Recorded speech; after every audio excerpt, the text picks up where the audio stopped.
bruv. Oh my god, so you got the sunrise there, right? Right? You got a fucking rainbow there. But what the fuck is going on? First thing to say is that every single beach is a public beach in Barbados, so tread sand everywhere. And secondly, there isn't a bad beach in Barbados. In this video, I'll focus on the 13 beaches I went to, and before I travelled to Barbados, I was worried I'd miss the best beaches, but it's not like that at all. There are 80 different beaches, and they all have different reasons to visit them. Don't forget to like and subscribe. And anyway, so first of all, we have Maxwell and Dover Beach. Both are located along the south coast, and Maxwell was the smaller one compared to Dover, but it stood out a lot for me, being it was the first beach that I got into the water on. You can walk along the coast to get to each beach, and walking through the ocean to get there is very fun, I will say.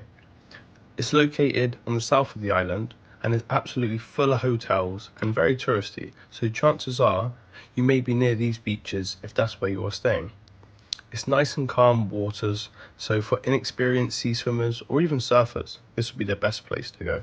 It's really welcoming. It's also an absolutely banger of a spot if you just want to sit there and get more red than a Chinese flag in a photography processing room. And now we're on to the Dover side of the beach. There's lots of amenities and shops and markets nearby, restaurants and pubs too.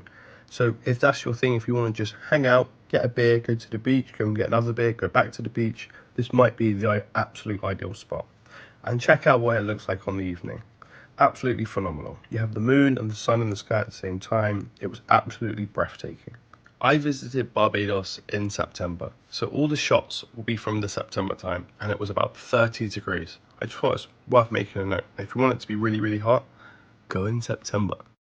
The busiest beach I seen, it had to be Miami Beach, and it was an absolute banger.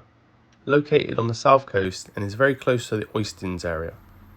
The entry to the ocean is very gradual, so you're on your feet on the ocean bed for a very long time, alongside the water being very calm and the colour of the water being basically transparent.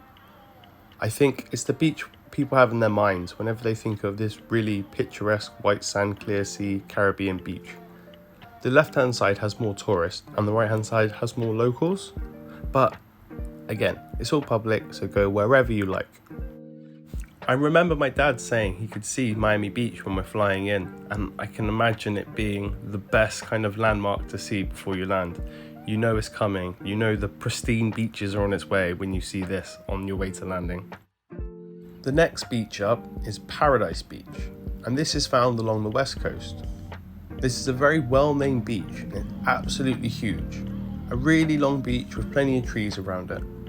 And it's quite quiet for the size of the beach, so it gives this real nice sense of seclusion. The water is absolutely beautiful, and further left on the beach are some boats which I believe can be hired. Whilst we was in the water, we've seen a boat come moor up, fire two people off into the ocean and carry on. So I tell you what, if I was going to get thrown off of a boat, I would hope it'd be here too. I don't know who needs to hear this, and maybe everyone already knows, but always bring fresh bottled water with you to the beach. Because the amount of seawater that goes on your lips, you're just going to be tasting salt for ages, and it's disgusting, unless you really like salt. But yeah, always bring some water with you. Up next is Foul Bay. It's located on the southeast of the island. It's a very special beach to me, being it's where my grandma's ashes were scattered, so I had to visit it a good few times. The water there, it had the biggest waves that I'd seen, and part of the beach has a really big undercurrent, so if you want to access the water, you have to go on from the left-hand side, if the ocean is in front of you. It's the only place my brother caught a little roll-up, and also Roselle noticed that the sand here was really nice, because it's really big and it's really easy to brush off, which is definitely a winner. Enterprise Cliff. I found this along the south coast of the island, and it's the very first time I tread sand when I reached Barbados. I wasn't staying too far from here, so I managed to arrive before 7 AM. The sun hadn't quite risen yet, so it was absolutely lovely with a cool breeze that was hitting me, and after a very hot night of no AC in my Airbnb, I needed a good bit of respite. Honestly, you need AC in this place. God damn it, any Europeans out there, like if you're going to Barbados, get a place with AC. Pebble Beach. is one of the closest beaches to the capital of Bridgetown and is located on the southwest coast. The sand side of the beach is absolutely huge, which means a lot of room to sit and chill. There's shipwrecks in Carlisle's Bay, and this is the spot my cousins use to try and pick up some women. So it has a lot of different things to offer, for a lot of different reasons. With its proximity to Bridgetown, there's plenty of shops and markets and places to get food and drink if you need to as well. Ah yes, Bashaba Beach. This is the beach that started the video and is located on the east coast, meaning it's the side where the Atlantic Ocean is. So if you're a bit nervous about swimming in the ocean or even surfing, then this would be one of the only times I would say stay out of the water. So when I was staying in Bashaba, I would go into these little rock pools which are located between the ocean and the beach, and it's where I had my favourite experience. I was in the water while there was multiple species of fish swimming all around me, inches away, whilst the big orangey sun was rising, then the rainbows, it was a double rainbow, that forms behind me while the surfers are about 200 metres away. On top of that, I was hitting a Bob Marley cigarette and it was just core memory formed. And it's something that couldn't be bottled and sold. Unlike the old brig and rum, which got me feeling rather wavy, just like Bashaba Beach.